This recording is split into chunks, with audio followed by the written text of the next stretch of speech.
பாட்டு நான் பாடுறேன், ஆனா நீங்க யாரோடய கனெக்ட் பண்ணி கூடாது. நான் பொறுப்பு இல்ல. என் தலைமையில வெடி போட்டுறாதீங்க. சிலர் ஆசைக்கும் தேவைக்கும் வாழ்வுக்கும் வசதிக்கும் ஊரார் கால் பிடிப்பார். ஒரு மானம் இல்லை, அதில் ஈனம் இல்லை, அவர் எப்போதும் வால் பிடிப்பார். எதிர்காலம் வரும், நம் கடமை வரும், ஆட்டத்தை ஒழிப்பின் பேசிட்டே போலாம்.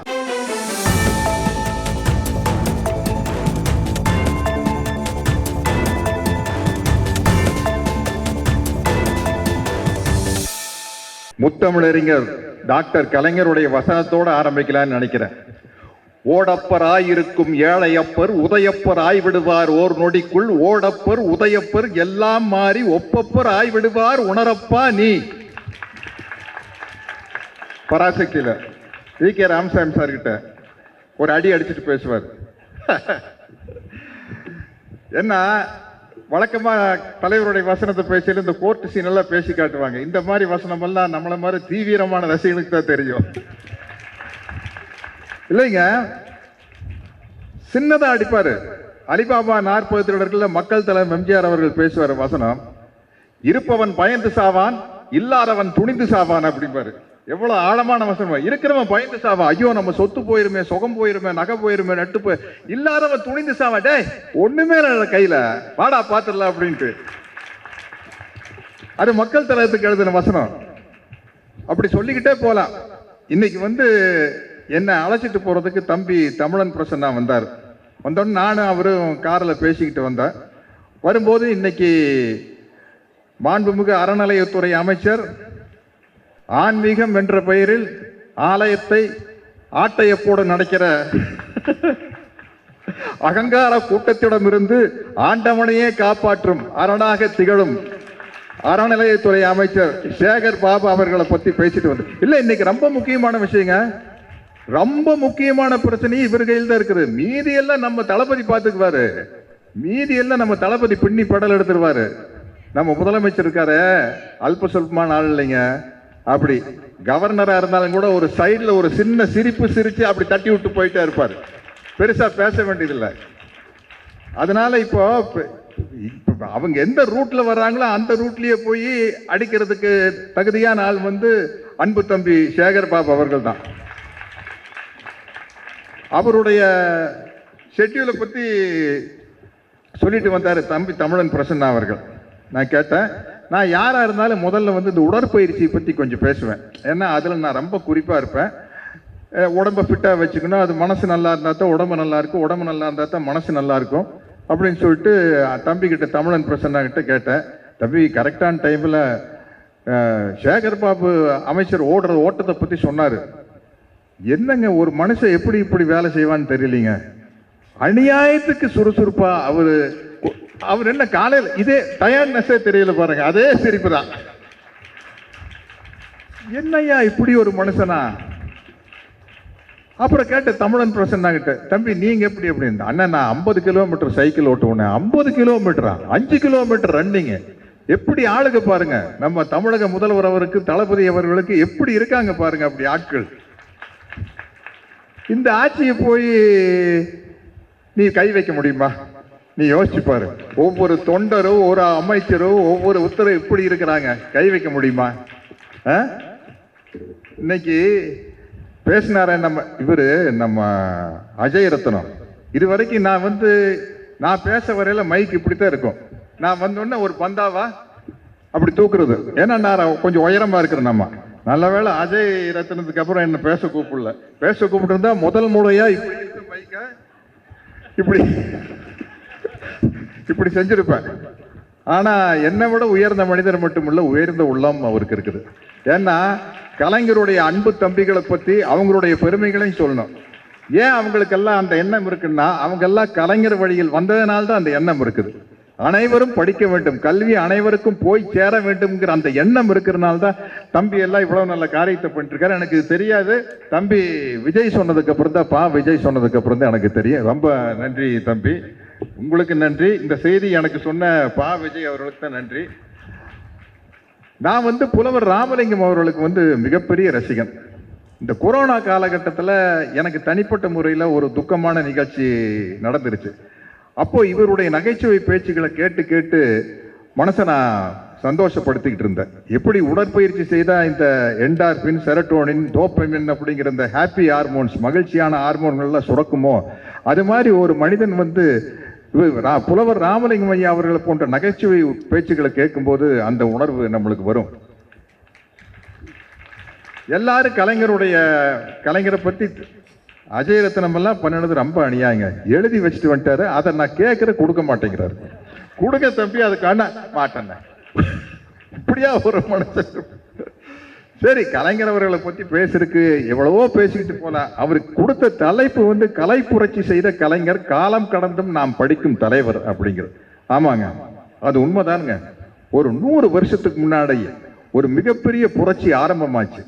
அது என்னன்னா, அந்த புரட்சி ஆரம்பமானது காரணம் உலகம் முழுக்க ஆண்டான் அடிமை, முதலாளி தொழிலாளி, வெள்ளக்காரன் கருப்பரினம், மேல் ஜாதி தாழ்ந்த ஜாதி அப்படிங்கிற ஒரு கட்டமைப்பு உருவாகி கல்வியும் வேலை வாய்ப்பும் ஒரு மிகப்பெரிய சமூகத்துக்கு மறுக்கப்பட்டது. அப்படி மறுக்கப்பட்ட காலகட்டத்தில் நீதி கட்சி ஆரம்பிக்கிறது. தந்தை பெரியார் அவர்கள் இறங்க ஆரம்பிக்கிறாங்க. இறங்க ஆரம்பிச்சு எங்கிருந்து இது ஆரம்பிக்க தெரியுங்களா? கிட்டத்தட்ட அதாவது வெள்ளக்கார ஆட்சி செஞ்சுக்கிட்டு இருக்கும்போது சுதந்திரத்துக்கு முன்னாடி இரட்டை ஆட்சி முறைன்னு வந்தது. அப்பதான் நீதி கட்சி ஆட்சிக்கு வருது. நீதி கட்சியினுடைய நீச்சி தான் இப்ப நம்மளுடைய புரட்சியான கழகங்கள் எல்லாமே. நீதி கட்சி ஆட்சியில் இருக்கிற காலகட்டத்தில் பஸ் டிக்கெட்ல எழுதியிருப்பாங்க, இந்த ஜாதியை சேர்ந்தவர்கள் பஸ்ஸுக்குள்ள ஏறக்கூடாது அப்படின்ட்டு. அதை அடிச்சு உடைச்சு, டேய் பஸ் லைசன்ஸே கேன்சல் பண்ணிடும்டா அப்படின்னு சொன்ன கட்சி நீதி கட்சி.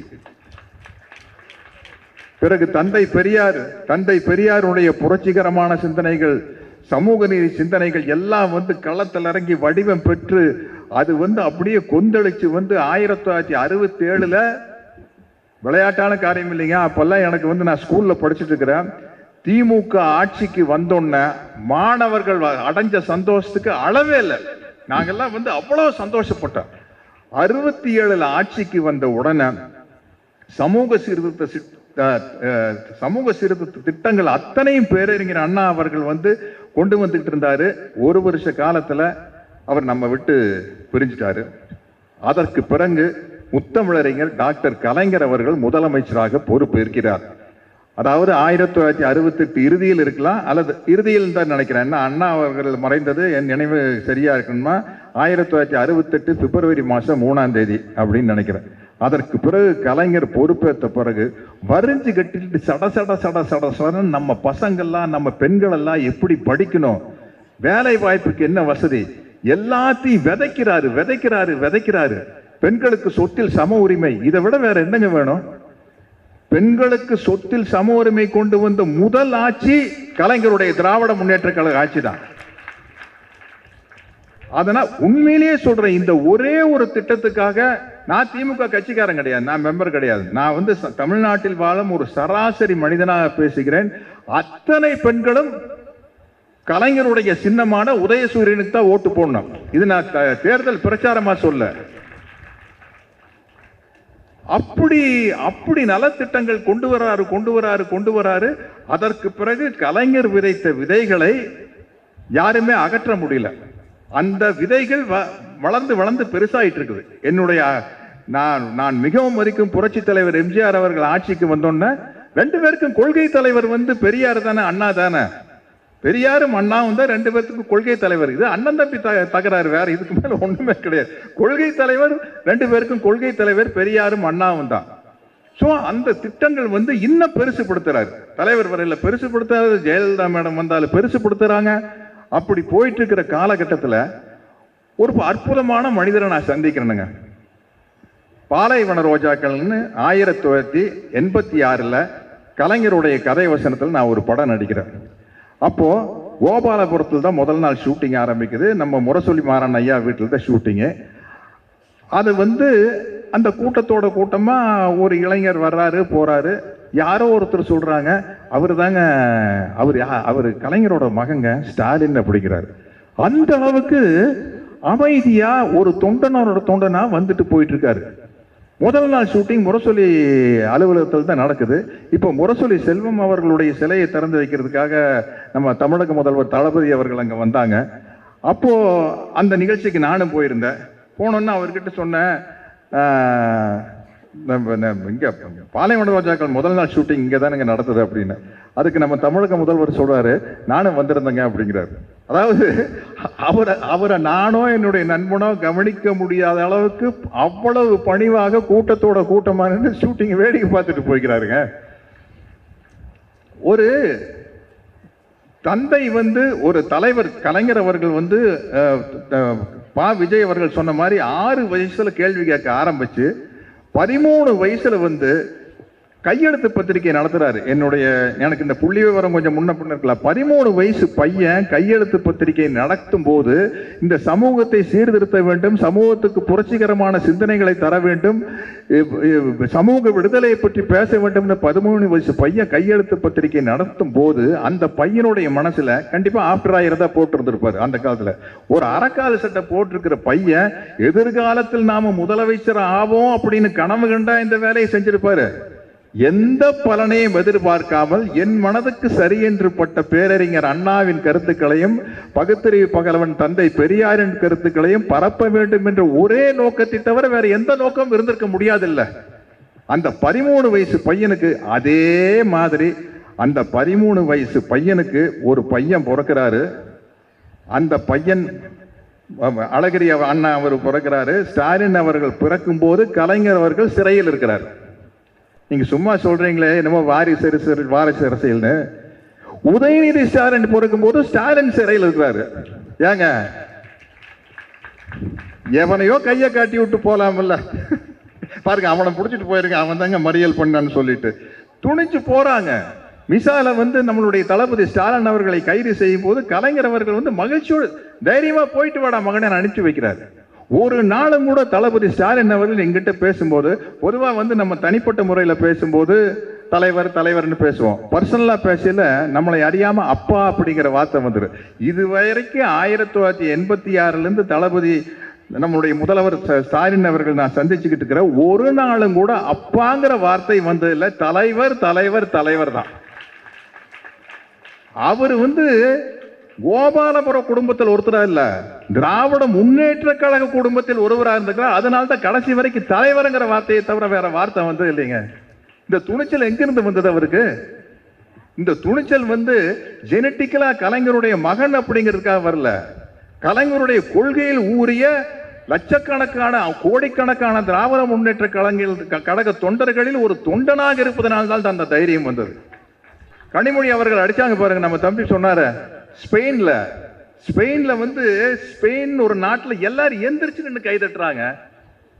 இந்தியாவுடைய தேசிய மொழி எதுன்னு கேட்கிறாங்க. இந்தியாவுடைய தேசிய மொழி எதுன்னு கேட்கறதுக்கு யூனிட்டி இன் டைவர்சிட்டி, அதான் இந்தியாவுடைய தேசிய மொழின்னா மொத்த ஸ்பெயின் எந்திரிச்சு நின்று கை தட்டுது. இதெல்லாம் ஒரு திமுகவை சேர்ந்தவங்கனால தான் இதெல்லாம் பேச முடியும். அந்த அறிவு நான் சொல்றேன், உங்க எல்லாருக்கும் சொல்றேன், இது நம்ம இந்த இயக்கத்தில் இருக்கையில் இதெல்லாம் நீங்க கத்துக்குங்க, தெரிஞ்சுக்குங்க. இப்படி ஒரு பளிர்னு அடிச்சாங்க பாருங்க கனிமொழி மேடம் அவர்கள்.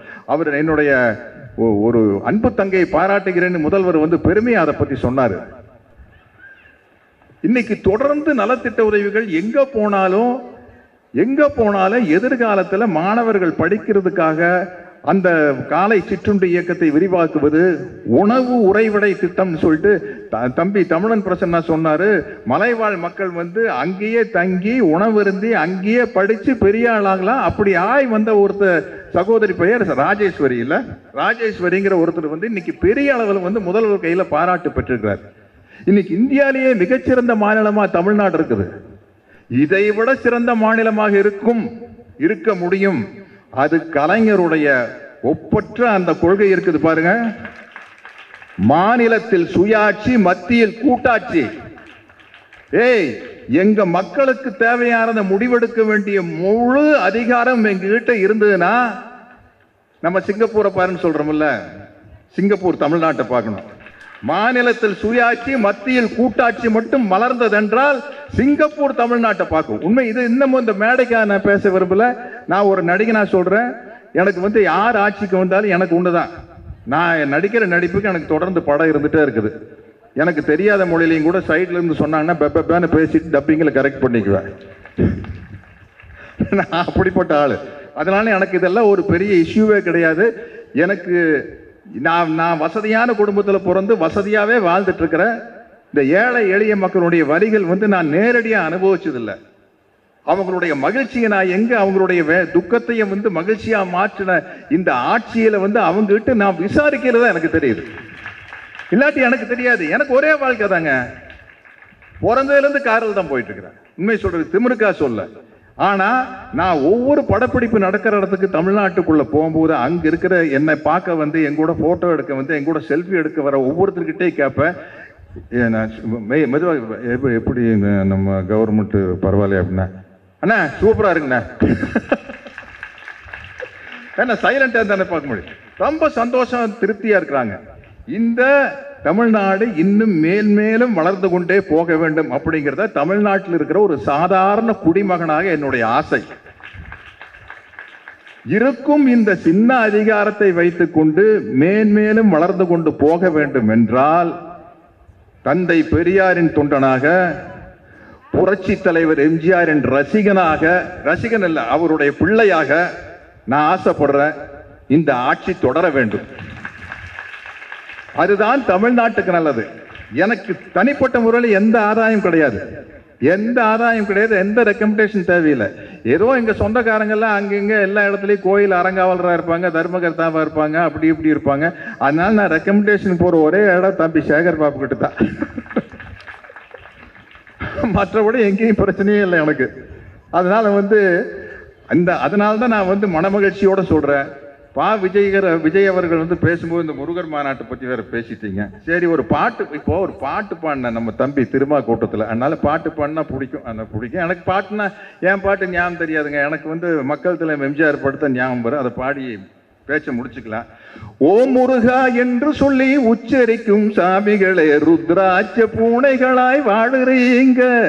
காத்திருக்கும் கல்விறக்கு கைவிலங்கு பூட்டி விடும் கண்ணுக்கு தோணாத சத்தியமே.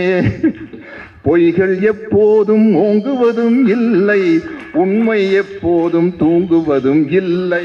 கரெக்டான பாட்டா? இன்னொரு பாட்டு நான் பாடுறேன். ஆனா நீங்க யாரோடையோ கனெக்ட் பண்ணி கூடாது. நான் பொறுப்பு இல்லை. என் தலை மேல வெடி போட்டுறாதீங்க.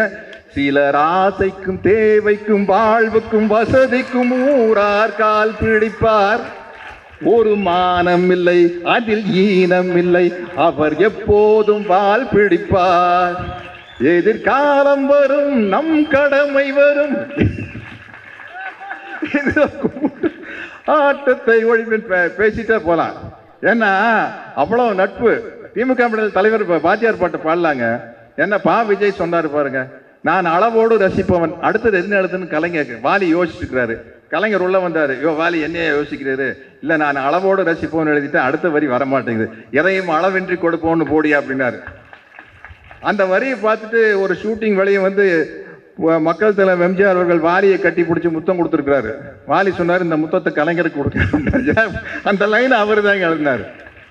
அப்படியா?